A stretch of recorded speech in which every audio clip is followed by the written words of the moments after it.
Here we will write a Python program to display student information using single inheritance with default constructor. So first we will open the IDLE, then we will add new file, and in comment line we will write program description.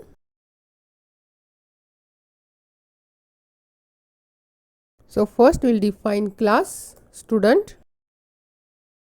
Here we are using default constructor, so I will define two variables, one for roll number in which I will assign the value, and second for student name in which also I will assign the value. Then I will define method with self. First I will print the message student information, and then I will print the value of roll number and name.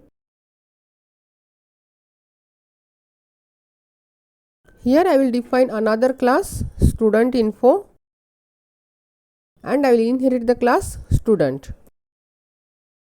Here I will print information about course name, course fees and joining date. So I will define three variables. First for course name, then course fee and course joining date.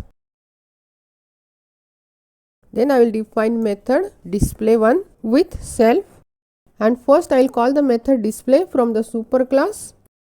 For this we will use super keyword. So super.display, and then I will print the information about course name, course fee and joining date.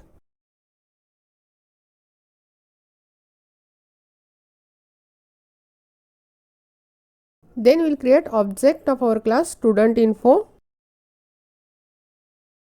and we will call the method display1 from that class. Then we will save it. Then we will execute it. It will display the information about student, that is roll number, name, course name, fee and joining date.